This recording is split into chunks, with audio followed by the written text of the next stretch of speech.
6 მცირეწლოვანი დაძმა ცეცხლში ცოცხლად დაწვას და ფერფლად ქცევა სასწაულებრივად გადაურჩა. შვილები გადამირჩინე უფალო. დედის განწირული კივილის ხმა ზეცასწუდებოდა.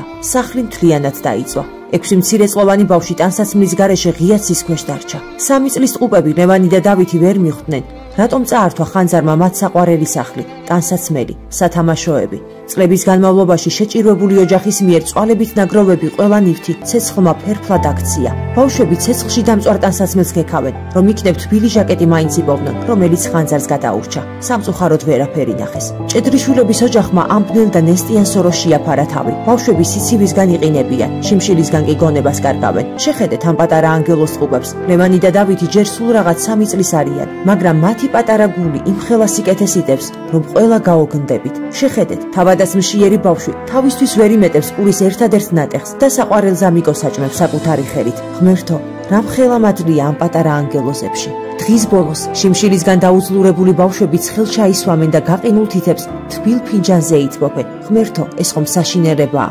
ამცეროდენა ბავშვებმა გარეთ შეშანახეს და სახლში მიაქვთ, რომ დედიკო მიქნებ დაჟანგებული და გახრეტილი ღუმელი როგორმე აანთოს. მალე ეს შეშაც ჩაიწვება და საბრალო ბავშვები სიცივისგან ისევ გალურჯდებიან. ჭედრიშვილების ოჯახს ამნესტიანი სოროს დაცლა მალე უწევთ და ხომ წარმოგიდგენიათ ეს რასაც ნიშნავს. ყინვაში, ქუჩაში მოუწევს დაძინება 6 დაძმას. ეს კი თითქმის სიკვდილის ტოლფასია. მეგობრებო, ამ დამწვარი სახლიდან კედლები შემორჩა. კეთილო ადამიანებო, ყველამ რომ თითოაგური საყიდელი ფული გავიმეტოთ, ოჯახი კედლების ამოშენება შეძლებს და ამ პატარა ანგელოზებს ქუჩაში არ მოუწევთ დაძინება.